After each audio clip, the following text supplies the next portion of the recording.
How crucial was Eric Jager's research when writing your screenplay?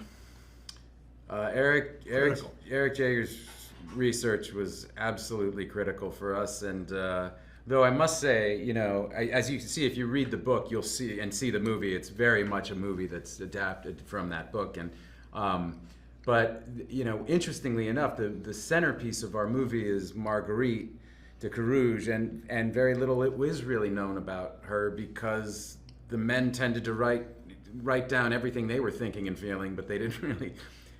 They completely overlooked and ignored the women. So Nicole really had to make up a lot of Marguerite's life based on what kind of scant facts we had, and it's a really beautiful job of inventing a human being, I thought. Thank you very much. Yeah, I mean, Marguerite was a challenge to write, but it was really fun to create a character, and it was also very sad to write this character. But I admired her and thought she was incredibly courageous and honest and really honored herself and her experience, and that was really great to write. The Last Duel is a film that really makes the audience think.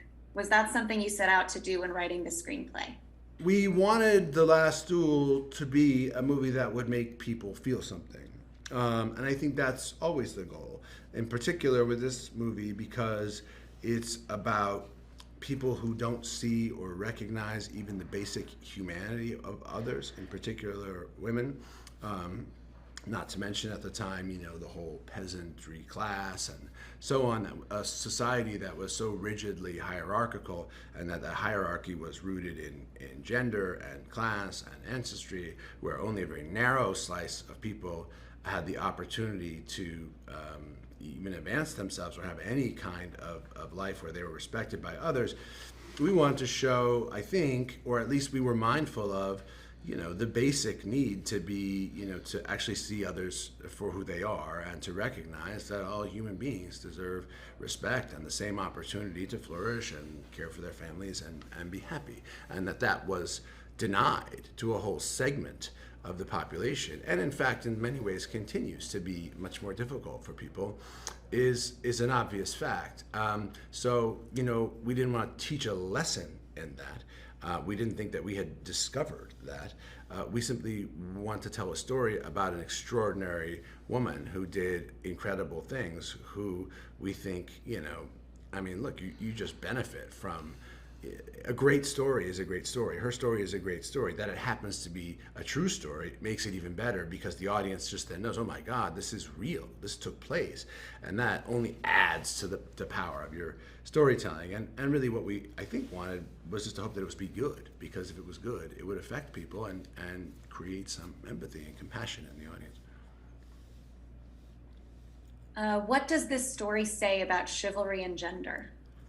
Well, we talked about the movie in terms of chivalry, and I mean, we talked about about the movie as kind of an anti-chivalry movie, in the sense that, or like a re-examination of chivalry, of the chivalric code, and what was interesting to us was this idea that movies in general tend to overlook women, and to and what if we made a movie that was from three different perspectives, and the first two were male perspectives, and the women just only existed in the male stories when they were manifested by the men to kind of, for whatever the men needed them for, whatever adulation the men needed, they could kind of manifest the women. But other than that, the women were just completely relegated to the background and completely ignored, only to flip the whole thing in the third act and reveal this whole world that had been entirely overlooked. And in our headiest moments, as we were kind of conceiving it, we were thinking, well, how